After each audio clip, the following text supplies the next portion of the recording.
Hey, what's going on, guys? Right on job, here to make another video. This video is very overdue. How to make a cyclevlogging helmet. So the first thing is you need to have a bicycle helmet to do this. Now everything I'm going to mention here will be linked in the description. For the most part, I think everything here is off Amazon, but if it's not, somehow, some way, I'll link it in the description. So the first thing you need is a helmet. So this is the brand I use. I think it's a pretty good helmet. I've had it for almost 3 years now.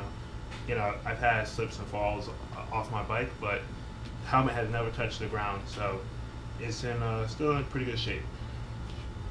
So you have your helmet. The next thing is you need to decide, do you want to affix your camera permanently or temporarily? And I went on the temporary path for this one. So I have this strap here, and it's strapped onto the helmet. Alright, so you could see it pretty good. So it's strapped onto the helmet. What some people do is they use those sticky things that come with the GoPro and stick that onto the helmet, and then they may not be happy with it. This helmet has a lot of vents, and it's very round towards the top. So there isn't really a nice flat surface, or the curvature of the helmet may not match the curvature of those sticky pads. So I went ahead and just went with the strap version of it. So you put your strap on, and then you slide in your GoPro, and I don't know what they call this, but pretty much you slide this into your strap and then take the GoPro casing and go ahead and screw it in there. So now you have your casing on. Now you need your microphone. This is the Movo Lapel microphone. It's about 15 bucks, not too expensive. You have your adapter here, and the extra microphone cable, I had to go ahead and wrap it up and just stick it in there. You really don't want to strain any of these connections here, because that's what's going to make the microphone go a lot faster. Once you have that set up, you go ahead and put it in there, run your cable. I put my microphone on the strap, so the microphone is like right under here when I'm talking, so it really picks up my voice well. You also want to put a windshield or dead cat on the end. If you saw my Century Tour video, this fell off the day before and I just completely forgot to stick it on, and it caught all the wind. You want to make sure you have a good one of these. Also, if you do a lot of winter riding, if you plan on vlogging in the winter time, you also want to make sure you have one of those on. Cold air is by far more dense than warmer air, so the wind will be a lot louder. So those are two things you want to make sure you keep in mind. So now you have your casing on. You want to make sure you get the correct angle. When I ride, I use 1080p Super View, so it tends to get a little piece of the helmet, which is not that big of a deal. You want to make sure you have the correct angle. I see a lot of times when people are new to cyclevlogging, and this happened to me as well when I first started, they tend to put the camera straight, kind of parallel with the ground, which is really bad. You're going to end up catching a lot of sky. When you're recording your video, you want roughly 2/3 ground and 1/3 sky, or maybe even 3/4 ground and 1/4 sky. That's roughly what I shoot for when I'm filming. And if I'm not getting those ratios properly, I'll go ahead and make the adjustments up here.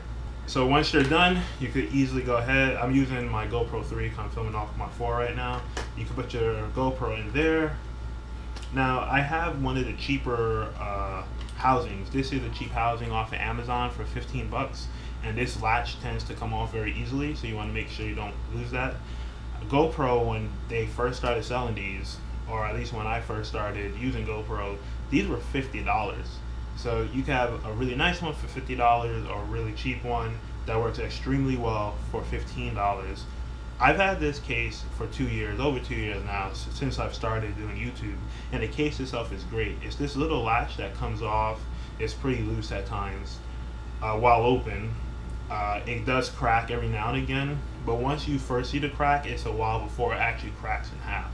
And one of these little replacement pieces, replacement latches, is only $5. I'll link that in the description. So you'll go ahead, snap this on, Your cable is here. Put it into your GoPro. And now you're good. Now you're set to go. And now you're ready to record. Something just happened. My phone disconnected. So now you're good to record.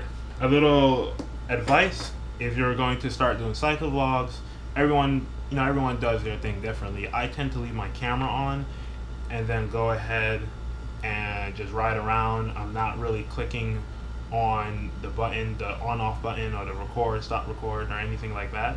You might want to carry some extra batteries with you. I carry 5 extra batteries with me, and I leave them in my saddlebag.